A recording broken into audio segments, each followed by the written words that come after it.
बहुत ज़्यादा इंटरेस्टिंग होने वाला है। लास्ट एपिसोड में दिखाया जाएगा कि फ़रत ने जो कुछ भी दूसरों के साथ किया होता है उससे भी बुरा सलूक अब उसके साथ हो रहा है।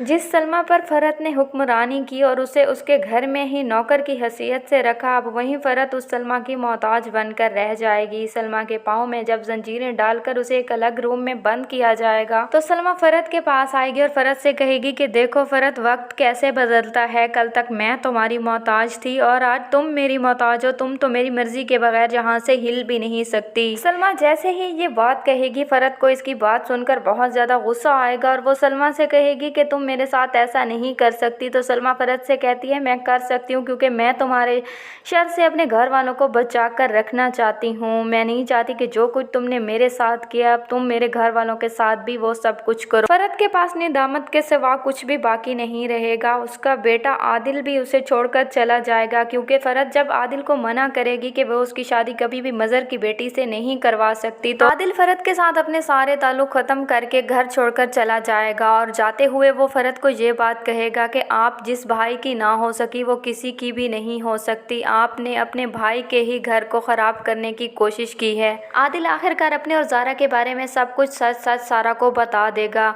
आदिल सारा से कहेगा कि जब तक ज़ारा मेरी ज़िंदगी में नहीं आई थी तो मुझे वैसे ही लगती थी जैसे मैं तुम्हें देखना चाहता था। वो वक्ती आदिल सारा से कहता है कि वो वक्ती अट्रैक्शन ज़रूर थी, लेकिन मैंने उसमें हमेशा तुम्हें ही देखा है। आखिरकार वो दिन आ ही जाएगा जिसका इंतज़ार शाजिया और मज़र को शिद्दत से था। सारा और ज़ारा दोनों की मंगनी का दिन होगा। सब लोग वहाँ पर इकट्ठे होंगे। एक तरफ आदिल की फैमिली तो दूसरी तरफ सरमद की फैमिली होगी। एक तरफ सलमा सारा को लेकर आ रही होगी तो दूसरी तरफ शाजिया ज़ारा को लेकर स्टेज पर आएगी। एंगेजमेंट का फंक्शन शुरू हो जाएगा। सारा की मंगनी आदिल से और ज़ारा की मंगनी सरमद से हो रही होगी, लेकिन ज़ारा इस रिश्ते को लेकर बिल्कुल भी खुश नहीं होगी, क्योंकि वो तो सिर्फ आदिल को ही पसंद करती है।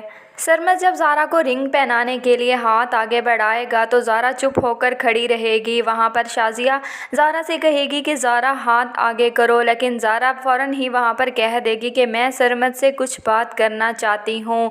ज़ारा वहाँ पर सरमद को ये बता देगी कि वो आदिल को पसंद करती है और आदिल से ही शादी करना चाहती है। तो शाजिया वहाँ पर ज़ारा से कहेगी कि ये तुम कैसी बातें कर रही हो, ये कोई वक्त है ऐसी बातें करने का, ये तुम्हारी बात कभी भी नहीं मानी जाएगी। तो सारा अपनी वालदा के पास आएगी और उनसे कहेगी कि मैं भी यही चाहती हूँ कि ज़ारा की शादी आदिल से हो, क्योंकि आदिल भी ज़ारा से मोहब्बत करता है और वो ज़ारा से ही शादी करना चाहता है। शाजिया को बताएगी कि ज़ारा तो सिर्फ उसकी खुशी की खातिर ही सरमद से शादी कर रही थी। वो तो सरमद को पसंद नहीं करती बल्कि आदिल को पसंद करती थी।